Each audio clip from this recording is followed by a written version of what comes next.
لبيك اللهم لبيك لبيك لا شريك لك لبيك إن الحمد والنعمة لك والملك لا شريك. اس کے بعد آپ نے تلبیہ پکارنا ہے. اب یہ وہ تلبیہ ہے جو آپ نے پکارنا ہے. عورت آہستہ آواز میں پکارے گی, مرد بلند آواز میں. بعض مرد آہستہ آواز میں پکارتے ہیں.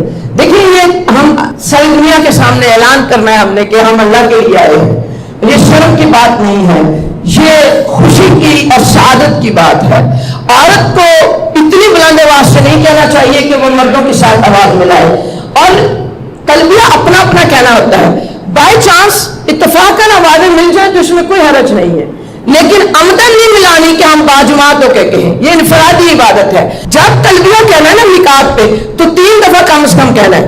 اچھا اب اتنا لمبا سفر ہوتا ہے, اس کے بعد جدہ ایئرپورٹ پہ اترنا ہے, آپ نے امیگریشن کے مسائل آپ کے سامنے آنے ہیں, آپ نے وہاں نمازیں پڑھنی ہے, وہاں آپ کو واش روم جانا پڑ سکتا ہے, وہاں آپ نے بسوں پہ چڑھنا اترنا ہے, ہوٹل میں سامان رکھنا اتارنا ہے, تو کئی جگہوں پہ آپ نہیں پڑھ سکیں گے تلبیہ. تو رسول اللہ صلی اللہ علیہ وسلم بھی مسلسل نہیں پڑھتے تھے, وقفے وقفے سے تلبیہ پکارتے تھے, اور 3 دفعہ عموماً 3 دفعہ کہتے تھے.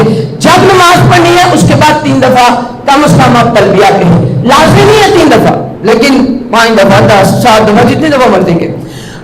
اور جب آپ جہاز سے اتر, جہاز لینڈ کیا تب بھی کہیں, جب اترے تب بھی کہیں, جب بس پہ سوار ہوئے تب بھی کہیں, جب نماز پڑھی تب بھی کہیں. تو بہت سے مقامات ہیں جہاں آپ تلبیہ کہیں گے. یعنی جب بھی آپ نئی حیت میں آئے, نئے انداز میں آپ آئے تو آپ تلبیہ کہیں. لبيك اللهم لبيك لبيك اللهم لبيك لبيك لا شريك لك لبيك